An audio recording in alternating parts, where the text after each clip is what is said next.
กราบสวัสดี FC สู่ผู้สุคนเหมือนนิ้งหลอดมีรายการบังไฟวันที่15พฤษภาคม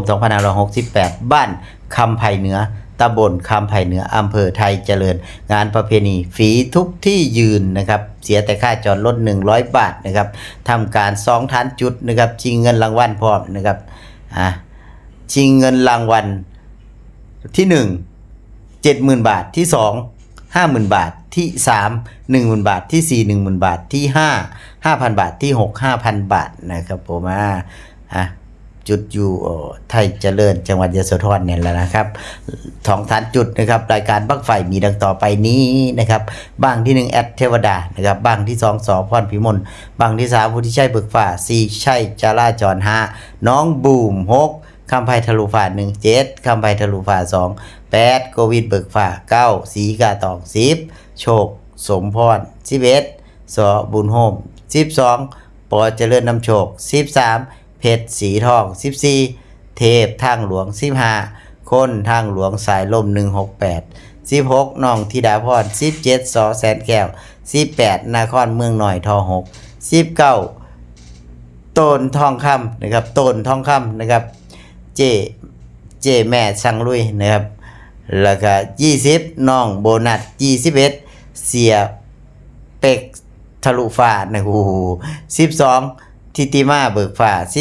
22ทิติมาเบิกฟ้า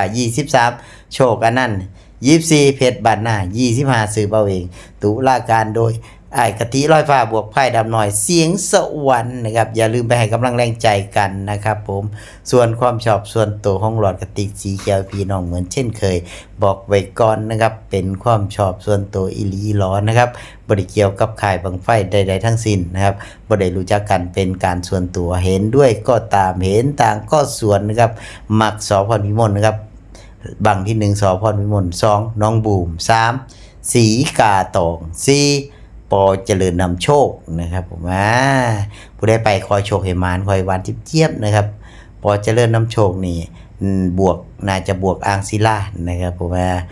เราลุ้นเราเชื่อกันไปนะครับว่าสิเป็นยังไงนะครับมือลุงหลอดติดภารกิจนะครับจักสิได้ไปบ่ได้ไปติดภารกิจแข่งฟุตบอลนะครับ แข่งฟุตบอลบ่าย3นะครับย่านกลับมาบ่ทันนะครับเดี๋ยวจังว่ากันนะครับผมอันนี้ก็คือรายการที่ลุงหลอดคัดสรรให้พี่น้องนะครับผมลางเทื่อข้อมูลมันอาจจะหลายนะครับลุงหลอดพิมพ์บ่เบิดมันเลยหน้าจอ